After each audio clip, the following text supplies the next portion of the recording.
just been out with the hound. The hound, yes, my little lurcher. Absolutely wonderful. Walking out today, it was quite a nice little experience. Didn't get very far. She's getting old, aren't you? When lurchers get old, it's quite sad, really. We used to run around, well, she did, not me. I haven't run around since I left the army. That's not true. Run around quite a bit when I left the army. You get this desire to run because it's in your system, so you run all the time. Well, we need to bring that down. There we go. So you get this desire to run all the time. And so after I'd been out for a few years, I didn't run anymore. Yeah, I'll give that a miss. But I got my tea, got back in. Luna's on the floor, Ace trying to sleep, but the cat won't leave her alone. Munchkin. We got waggy tails now. Waggy tails normally means that I am stressed. Oh, she's gonna. Yeah, they live okay together. They're not too bad. Munchkin, come up here. Come on. Got my tea. Can't do anything without tea. It's amazing. Yes, I know we stick cow juice in it, but there you go. Right. Come on, up here. Come on. I'm in a chair. This is my sitting around doing broadcast chair. Oh, get the light. We had, just as I set everything up, the light changed. So I got my lamp up here. I don't know if you can see that. It's got a lamp hitting my this side of my head. And got this natural lamp here called the sun, and it decided, just as I was about to push the button, go in as everything. I use these something called false colours, so this should be about 40% IRE. Just starting to get orange. Anyway, so come here, cat. Come on, come on. Now we're still not jumping up on me. I have to pick her up. Oh, that was an accidental probing. She doesn't seem to mind. Tea. That was the subject of my. Oh, she wants to play now. I'm not playing with you. No, she wants to play. She rolls on her back and then does this, and all she wants to do is. She got me. She got me yesterday. Her claws are so sharp, aren't they? Yes. Yes, we'll leave that one there. So, cats wagging their tails. Right. Okay. So, Luna and I are walking from my old house in the middle of Sidmouth up to the community centre, which is about 2 miles. It's a nice walk. And we used to go past Walbrook News. Lovely place. It really is. It's just a great shop, you know, and news agents, and you can buy things and all sorts of wonderful things that news agents sell. And they have bacon sandwiches and all sorts of people. And they're literally just outside the school. So a lot of people go in there for their bacon butty in the morning. Anyway, so they have this Ginger Tom. And the Ginger Tom is so placid. So Luna, being a lurcher, being a squirrel muncher and cat chaser, sees this, first time we saw her, she sees this cat and she runs up to it, and the cat's just like, yeah, and of course, dog didn't know what to do. So she sniffed it, and the cat's just, you had enough now? And the little tail started wagging. Now, I thought, because Luna's tail was giving it waggity wag, and the cat's tail was wagging too. So it's only later I found out that cats wagging their tail means I'm annoyed, go away. Anyway, they seem to get on all right. And when I moved up here, we have, as you saw in my last video, we have a lovely little cat called Munchkin, who's licking her probing spot. So there you go. So tea. I have my stein of tea, which is very nice, thank you very much.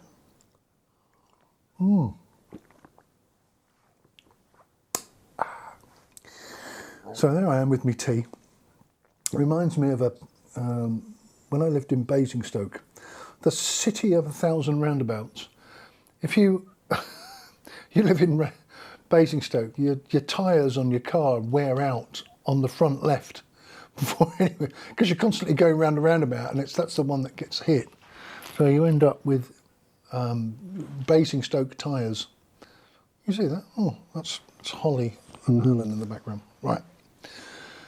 So, tea. Yes. So where I'm living in Basingstoke, and I was having my house done. Having the house... have we had the kitchen done, and we had an extension put up, and yeah, it was a pretty decent, you know, we bought it for 60 grand and sold it for 250. So that was pretty good. I like that. Anyway, so we bought this house and put in an extension over the garage and all sorts of wonderful things. And the builder was saying about this tea story, and he said, we had our kitchen completely and utterly stripped down. There was nothing in the kitchen, just bare walls. And we decided to do that because we were going to put in new squishy lino. You know, it's about that thick, I suppose, you know, and it's all squishy, and it can clean it and do all sorts of wonderful things. It's very hard wearing. And the builder came and he measured it all up. And we allowed on for a little bit, and we went and bought it, and I measured it as well, and that was fine. All of our figures agreed. So I went to the old Carpets R Us or whatever it was in Basingstoke, and I bought this. I bought this length of squishy lino, which was absolutely wonderful. Anyway, back to the tea. So the builder, when he was fitting it, we rolled it out and we fitted it all in, and it all worked fine.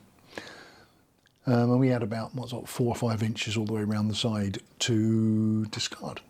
And he was saying about one of his clients who declined his offer of measuring the kitchen up. And this guy wanted to do it himself. You know where I'm going with this story, don't you? So this guy measured up the kitchen, and when the lino arrived, or when this squishy lino arrived, it was 1.5 feet short. And no matter how many times they twisted and turned it, it was just didn't fit. And the wife, because they have to put everything back in, you know, they have to put all the cupboards in, the cooker, the fridge, you name it. And his reply was, "Oh, don't worry, darling. I'll make you a nice cup of tea and everything will be all right." Like, no, Kim won't. Yeah, a cup of tea, and automatically this bit of the floor automatically appears. Doesn't it? No. So that was my builder's story. My builder's story over a cup of tea. Ah, wonderful. I used to live in Basingstoke on the Birds Estate at Kempshott. It's called the Birds Estate because every street name was named after a bird. So we lived at Hawk, and there was Blackbird and Larch and all sorts of other wonderful names that are given to closes. So we lived at Hawk Close. So we had the place. It was a pretty nice place, actually. After 5 years, we still didn't know anybody, apart from our next door neighbour. And opposite, I won't tell you the story about our next door neighbour, and that would be very unfair. And I'm not after a quick laugh, no. I've got to look at the lens. Somebody says, you don't look at the lens, because I've got my little monitor. I have a Ninja 5. It's going to cut my leg off or something, which does all the recording. So my camera doesn't do the recording, it goes to the Ninja. And I'm always looking at the Ninja to make sure that everything's all right. Of course, it's like turning my head away. And I bought my light unit, which is one of these Niwa, which is about as Chinese as egg fried rice, really.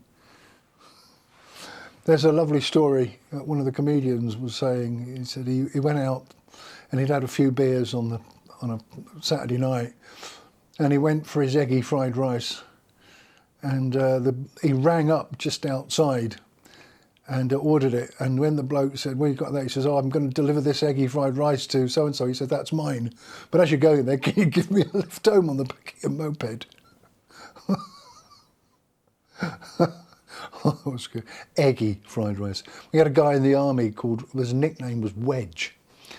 Thin at one end and thick at the other. Amazing rugby player, but yeah. And he was from Birmingham, and he always used to go on about hammy, eggy, cheesy hammy, eggy, or something. I want to have a cheesy hammy, eggy. It's like, you mean you want egg on toast with some cheese? And he always used to go on about how his mum made this cheesy hammy, eggy. And one of the guys made it, and he's not like mums. Anyway, so there you go. I wonder what he's doing. He actually, we were playing rugby. Well, he was playing rugby. I didn't start my rugby career until I went to 14 Signal Regiment Electronic Warfare. And then somebody said, do you play rugby? And I went, no. And they said, you do? And I went, no, I don't. And they said, you do? I said, if you want your army career to take off, this is our rugby squadron, so you need to play rugby. And besides, you're about the size for a second row. And that was it. I ended up playing second row. I played second row for 14 Signal Regiment, actually. Let me just adjust this. Back in 1979, 80, something like that, 80, 81. So I played second row on the right-hand side, next to my mate John Bellion. Yes, John the purple battering ram Bellion. I'm not telling you why I called him that, but it's something to do with having a purple battering ram. Anyway, so ended up playing second row for the squadron, and then ended up playing second row for the regiment, which was really quite nice actually. Well, I was a bit of a beer monster then, 6'3", 16.5 stone. I was quite a large guy, quite fit. I mean, I could still, in the army, we had this thing called a basic fitness test, which is running 3 miles, and the first 1.5 miles you do it together as a squad, you know, left, right, left, right, left, right, left, right. And then the second, you have about 15 minutes to do that. It's only a 1.5 miles. And then you get to run back, or you get to run the next phase. This thing is just, there we go. I'm not getting it right. Then you get to run the second part of your BFT in your own time. And you get, but depending on your age, it goes from 11.5 minutes up to, well, 14, I suppose, depending on your age. You want to get down before you knock it? Come on, over here. Come on. Oh. I didn't like that. Slightly soiled cat. Come on. Anyway, so yeah, we did the basic fitness test, and you had to do that a couple of times a year, and it was all official, and it got registered against your documents and all the rest of it stuff. So I'll tell you a story about the BFT in a second. So we used to do these BFTs every year, and so even as a big guy, I could still do it in the time frame. So I'd do it in about 11.25, and you had 11:30, and everyone was like, come on, get in, you know. And then I got posted to 4th Field Regiment, right out there in Osnabrück. Oh, the cat's up there again. And anyway, so there I was in 4th Field Regiment, Osnabrück, and it's a really nice place. Let me just open these curtains. And I was a little bit on the big side. And so I decided to go on one of these training regimes. So I just ran, and it's like Forrest Gump I just ran everywhere. I'd run to work, 9 miles. Then I'd run home again and then have a run at lunchtime. And I actually got my BFT time from 11 and a quarter minutes down to 9 minutes 6 seconds, which I thought was pretty good actually. So yeah, I got to be really fit. I used to go out every lunchtime. I'd go running, and it gets into you. It's like a drug. It's like the missus would say, "We're going to go out. We got to go out in 30 minutes," and it's like, "Oh, I can run up to the top of the hill, run back down, have a shower, and then we'll go." Trouble is, when you get into the shower, you're still sweating. So you put all your kit on and you're sweating like crazy. So I used to do that. I used to have this on a Friday night. I had a 6-mile circuit, and I used to do it. It was about 30 minutes or something like that, maybe just under. And if I could beat my time, I'd go out for a pint. And you get regiment. You get this thing about running all the time. I had to run. I did a marathon and all sorts of things. But I got my weight down to 11 stone 10 or something. I was like a skeleton wrapped with cling film. Anyway, I put it all back on now. I went from a 36 to a 32, maybe 31-inch waist. Yeah, it was not healthy. Anyway, it's all back on now. Thank you very much. So there we go. So the day I was talking about this BFT, Betty's Fitness Test. On the I don't know if I've told you about this in one of my previous blogs, but on the very last day of me being in the army, they put me on duty sergeant, orderly sergeant, in the Royal School of Signals. There I was, duty sergeant, on the day I came off duty. Got my hair sticking out, sorry about that. The day I come off duty was the day I officially left the army. So 9 o'clock in the morning, there's my stick, there's my sash. I'm Mr. now. I'm no longer in the army. Isn't that right? So, go figure, you know, anyway, so they put you on duty. But they also made me do a basic fitness test the day I had, the day before I left the army. What they're going to do is say, you know, put you on remedial PT. No, I'm sorry, you can't leave the army because you're not fit enough. Anyway, so that's what happened. Because I wasn't as fit as I was, but I was still fit. And by this time, I had qualified for extra time because I was an old bugger. I think I was about 30 something. Anyway, the point of the matter is, so we all went out together in the squad, and we got to the top of Blandford, and they said, right, in your own time, you get about 30 seconds rest. And they said, in your own time, carry on. Now, it works out that you've got about 3 minutes per half mile. So it's 6 minutes a mile, all right? And you're fine. So it's 1.5 miles. And if you're doing 3 minutes a mile, you should be able to do it in about 9 minutes.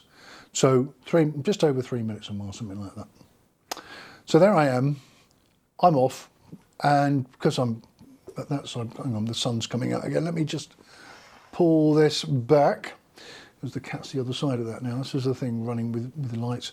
So there I am. I'm right at the front, sprinting away. And I look round and there's all the squad behind me. You know, it's like, oh, never mind. So I get to the end and I did it in about 10.5 minutes, 10 minutes, something like that. And so I then run back out to help bring some of the others in. Well, sure. Troop, you know, so come on, yes, Sarge, come on, come up with me. I'll run in with you. And I got told off. What are you doing? It's individual. I said, I'm helping my troops, sir. I said, no. Anyway, I got told off because I was helping people. Anyway, so got back. Let me just slide up. Got back, went to see the RSM, and I told him it was my last day. He was leaving the army that week, actually. I'll tell you about him in a second. So I left. That day I was on duty. A guy stabbed himself. I had to jail a soldier, put him in the neck for insubordination. I had to remove a corporal from duty. Everything, I mean, we're talking serious, everything went wrong. But there you go, that's what happens. The guy who stabbed himself, he didn't do a lot of harm, he just stabbed himself in the stomach, but he hit his diaphragm and it sort of scooted along, so he had a massive cut, but it didn't go in very far. And so I got on the radio, because I got this message saying, Orderly Sergeant, there's been an incident, so you get there as quick as you can. And there's this guy lying there, you know, and they'd done basic first aid on him, you know, basically squeeze everything together. So I called an ambulance. So I got on the radio to this corporal in the guard room. I said, I need an ambulance. And he said, no, no, no, no, no. And I said, yeah, we need an ambulance at the living accommodation. No, no, no, no, no, I'm not doing that. I said, this is the orderly sergeant. We've got, somebody's been stabbed and I need that now.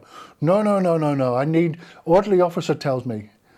And I said, I'm the orderly sergeant. Do as you're told, do it now. No, no, no, no, no, I'm not doing that.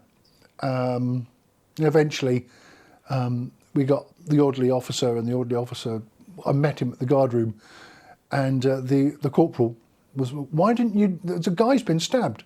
I thought they were joking. Get off. You'll report to the RSM tomorrow morning, 9 o'clock. You're relieved of duty. So then that evening when I had to mount the guard, so there's only about 12 people or something, and it's guard, take the shot, and everyone comes to attention, and this guy burst out laughing. Because I've got my old combats on. This is, these combats have seen so much action. And he's laughing at me. And after we handed over, I said, stay behind you. And I said, what's the problem? And he was I said, right, go inside, Corporal, put this man under detention, insubordination, Section 69 of the Army Act 1955. And that was it. He was in front of the RSM tomorrow morning, because they had to go and get another guy then to replace him. He wasn't happy. No, you don't do that. Not to me on my last day. There's a film called The Bofors Gun, which one of my friends said, you've got to watch. And it's exactly what happened to me. This guy he's just about to become an officer, and everything went wrong. Anyway, so that was a good fun. The guy who was leaving was the RSM of Signal Regiment, of the School of Sigs. And I met him down the mess, because you could still use the mess even though you had the privileges of a sergeant, even though you were a civilian. And you lived on the camp and all sorts of things. So I went to the mess, and I'm just sitting there having a chat with him. He asked me how I was getting on, and I said, well, I've got a job with ICL. So I actually I was quite lucky. I got this job with International Computers, working on the CHOTS project, and which was interesting. So we got to, I'll tell you about the CHOTS project in a minute. Anyway, I was sitting there and I said, what are you going to do? And he says, I think I've got a job as an assistant manager in, it wasn't Staples, it was something else that did stationery and stuff. I forget what it was called now. And he had a young little whippersnapper who was giving him directions, and he wasn't allowed to take his lunch until this other guy came back. And he said, look at me, I'm the senior sergeant major in the Royal Signals, or was up to 2 weeks ago, and now I'm an assistant lackey.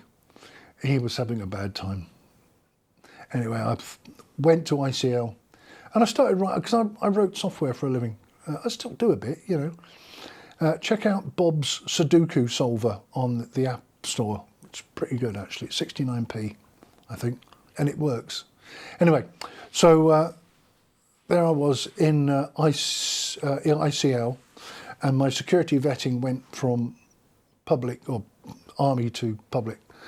And there I was in the machine room. I'd never worked with women before. And this woman said, can you do it? I said, well, I'm just waiting for the bloke who runs it.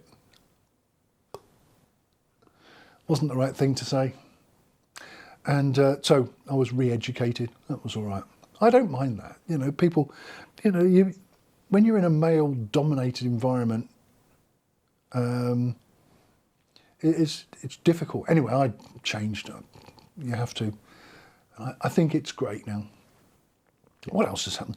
When I was in the machine room, we used to, because we had all this clearance and stuff working in there, it was actually quite funny watching these people swearing, and they were joking and laughing all the time.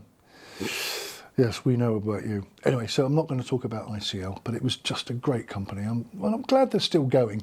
I honestly thought they would have gone down by now, to be honest with you, with the way things have gone. DEC went, see, so they've gone. Anyway, So how are you all doing? Are you fine? Next time I'm going to tell you about Norway. Well, next time I do a vlog, I'll tell you about Norway. I've got loads and loads of great army stories. I could write a book on this stuff, I tell you. Anyway, back to, I run Sid Valley Radio, as you know, sidvalleyradio.co.uk, and we've got a guy called Gary. Gary used to work, he still does actually, he's a set designer. Lighting designer, stuff like that. He works for the Royal Shakespeare Company. He worked with Steven Spielberg and a mass of people. Anyway, he was really ill. He's been really, really ill over the last couple of days. Well, the last couple of months actually. And he was saying that they sectioned him because they honestly didn't believe him. So there's Gary saying, "Oh, I'm friends with Steven Spielberg and Rick Wakeman and Mark Rylance and Judi Dench and all these people." Kevin Spacey, which I'll tell you about in a second. And in fact, I'll tell you now. While he was in the studio, he got a phone call, and this is when Kevin Spacey had. They said he was not guilty, and he rang Gary, and Gary's like, "Oh, hello, sir, Kevin." And he put the phone down and said, "Oh, my mate Kevin Spacey." So anyway, so these doctors didn't believe Gary was talking about this. And he said, "Well, get this psychiatrist down." And it happened to be a very famous psychiatrist. And he said, "But I know Gary." And Gary works for, if he said, "Have you checked his webpage?" And these other psychiatrists went, "Well, no." And they said, "If you need to check his webpage." And they said, "Oh, he is telling the truth then." "Yes." And that was it. So he was not classed as making it all up. Anyway, so Gary's back today. He's sort of got an itchy nose. I hate picking my nose on camera, but yeah, it's a bit on the old itchy side. It's a bit of a, you want to sort of bury your nose right, your finger right up there. That was bending my finger over. Remember that one with the kids? We used to do it, like, you'd go like that, Hours of fun, my kids used to think that was. Anyway. Right, I'm going to sign off now. Have an absolutely cracking week. Yes. Where's the cat gone? Oh, she's sitting up there in the light. I hope the light hasn't been too bad. I hope I've kept it pretty constant. Sitting in the garden, doing it in the garden is an absolute pain in the arse because it comes bright and it's down and it's bright and it's down. Never mind. I hope you have a wonderful week too. It is 21st today. Oh, before I go, let me show you something. I don't know if you can see this. This is a fake Rolex, and it's got fake diamonds around it and stuff and all sorts of stuff. You can see that. It's got a Seiko movement inside. It's got a day date, perpetual. It's 40 years old. And it's so accurate, it's unbelievable. I put a new battery in it. Fine. I haven't used it for, I don't know, best part of 10 years. I just put a new battery in and it started up and it was fine again. It is a really good thing. Maybe I'll sort of get a close-up for you. But it does say Rolex. I'm not quite sure what's, So it came from Singapore or something, and it was about $5 or something, £5. 5 Deutschmarks or something like that. But I put a new strap on it, and it is really good. Looks the dog's kahunas, with these little fake diamonds everywhere. But really, it is a fake. Looks all right. Yeah, probably get mugged for it. It's a fake. Right, I'm being looked at by a cat, aren't you? I did get a massage a few seconds ago. What was the massage about? I've got a massage about, coming home, and that was 25 minutes ago. So this video has gone on far too long. I shall see you when I see you. Tally ho.